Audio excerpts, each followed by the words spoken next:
আরিব আর মেহরিনের পরিচয়টা হয়েছিল এক বর্ষার বিকেলে। কলেজ ছুটির পর বাসস্ট্যান্ডে দাঁড়িয়েছিল দুজন। হঠাৎ বৃষ্টি নেমে গেলে মেহরিনের হাতে থাকা ছাতাটা আরিবের দিকে বাড়িয়ে দিয়ে বলেছিল, একাই ভিজবেন নাকি? সেদিনের সেই ছোট্ট কথাটাই ধীরে ধীরে অনেক বড় হয়ে গেল। প্রতিদিন কথা, বিকেলের দেখা, ছোট ছোট অভিমান, সব মিলিয়ে দুজনের পৃথিবী এক হয়ে গেল। আরিব খুব সাধারণ পরিবারের ছেলে, টিউশনি করে নিজের পড়াশোনা চালাত। আর মেহরিন ছিল অনেক স্বপ্ন নিয়ে বড় হওয়া একটা মেয়ে। ওর পরিবার চেয়েছিল ও বিদেশে চলে যাক, নিজের ভবিষ্যৎ গড়ুক।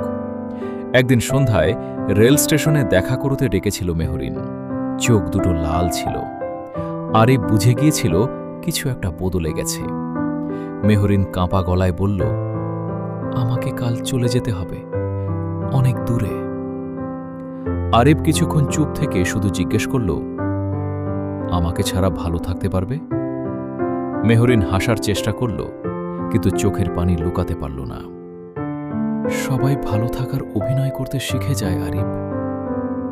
ট্রেন আসার শব্দ হচ্ছিল, চারপাশে অনেক মানুষ, অথচ ওদের দুজনের কাছে পুরো পৃথিবীটা যেন একদম থেমে গিয়েছিল। মেহরিন চলে যাওয়ার আগে একটা ছোট্ট চিঠি দিল। আরিব ট্রেন চলে যাওয়ার পর খুলে দেখল, সেখানে লেখা, আমি তোমাকে ছেড়ে যাচ্ছি না আরিব, আমি শুধু ভাগ্যের কাছে হেরে যাচ্ছি। যদি কোনোদিন আবার দেখা হয়, তুমি আগের মতো একবার হাসবে, আমি বুঝে নেব তুমি এখনো আমাকে ভালোবাসো। অনেক বছর কেটে গেছে।